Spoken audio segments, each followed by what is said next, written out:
Du français en Saskatchewan, selon vous?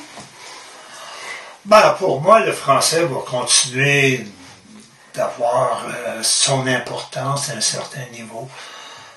Je suis certainement très encouragé par les nombres d'inscriptions dans les écoles françaisoises qui sont toujours à la hausse et qui poussent même le gouvernement à bâtir de nouvelles écoles. Quoique je suis toujours déçu que les parents ne s'impliquent pas davantage dans la communauté avec leurs enfants, parce que je pense que ça, c'est aussi important que l'éducation formelle qu'ils peuvent recevoir en salle de classe.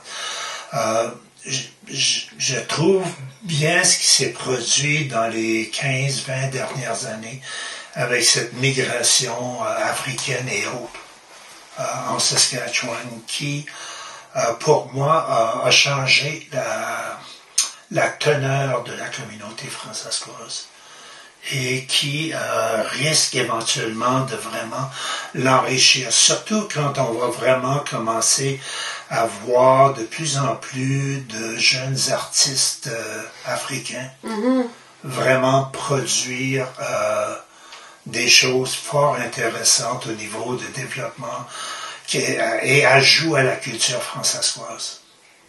Et ce que j'espère, c'est que ça va être un beau mélange aussi entre leur réalité africaine, leur langage africain et leur parler français qu'ils vont utiliser de plus en plus ici en Saskatchewan. Donc ça, pour moi, c'est des éléments très positifs pour la communauté. La dépopulation rurale va se poursuivre et le problème qui va persister parce qu'on n'a pas les fonds vraiment pour faire de bonnes études, c'est la majorité des francophones s'en viennent dans les villes.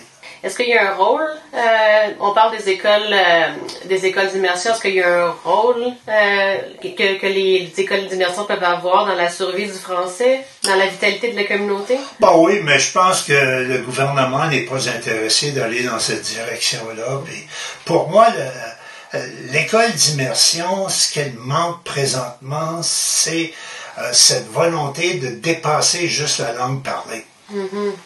On enseigne le français, point final.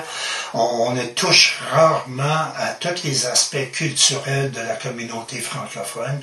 On ne parle pas de l'histoire des francophones en Saskatchewan et leur contribution à l'évolution de la province de la Saskatchewan. Et pour cette raison-là, les jeunes apprennent comment parler le français, point final. Et souvent, après la 8e année, ils s'en vont au secondaire, puis ils continuent même pas en français au secondaire. Donc ça, c'est pour moi un véritable problème au niveau... Mais le gouvernement n'est pas intéressé. On continue de trouver des différences entre le programme d'enseignement des écoles françaisoises et le programme d'enseignement dans une école d'immersion. Et pour moi, il ne devrait pas y en avoir de différence. Le même programme qu'on instaure dans l'école françaisoise et de le pousser pour qu'il soit vraiment de haute qualité devrait être le même programme qu'on pousse dans les écoles d'immersion. Et là, on irait chercher le côté identitaire. C'est ça. Ouais. Ouais. Puis s'il y avait plus d'activités dans la communauté, une meilleure offre de services au niveau des activités parascolaires, est-ce qu'on ne pourrait pas aller chercher certains de ces jeunes-là en ce moment dans la situation? Pourquoi pas?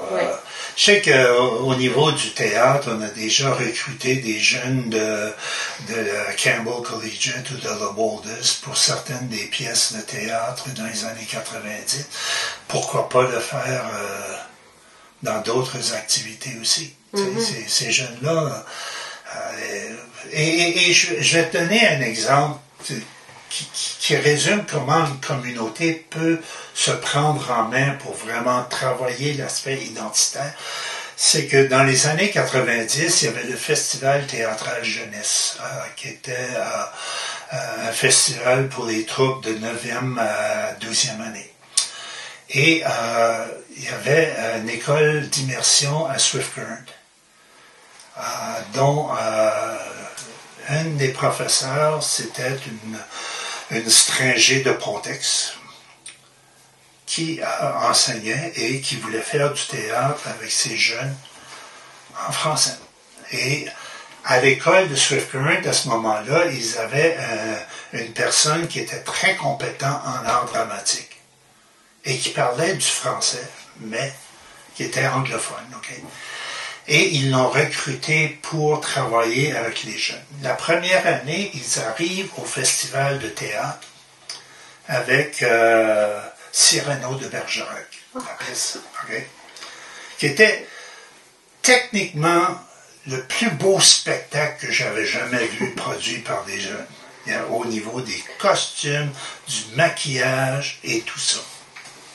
Le jeu était superbe, mais on n'a rien compris de la pièce, parce qu'il n'avait pas mis l'effort au niveau du français parlé. Je me souviens, j'étais juge cette année-là du festival avec Denis Rouleau et ma sœur Adrienne. Et on les avait blastés comme il faut, en leur disant « Voici tous les bons points là, de votre production. » Sauf qu'on n'a rien compris, parce que le dialogue n'était pas clair et net pour nous. Au lieu de se prendre en pitié et de retourner chez eux et dire ben, ils ne nous ont pas aimés, eux ont fait un choix. Ils ont été dans la communauté de Swift Current, ils ont recruté des francophones de venir travailler avec les jeunes la prochaine année au niveau de tuteurs pour la diction des jeunes. La deuxième année, ils arrivent au festival avec une production de Jean Valjean. Oui. Okay, tu connais Jean Valjean? OK. Des jeunes qui n'étaient même pas en immersion, mais qui étaient tout simplement du français pour les Anglais, qu'on enseignait toujours dans les écoles. Le Core French, okay. Mais ces jeunes-là, ils parlaient un beau français. Puis encore une fois, techniquement, ils étaient superbes sur scène. Wow. Okay. Moi, j'ai vu 2 comédiennes sortir de ce programme à Swift Current, devenir enseignantes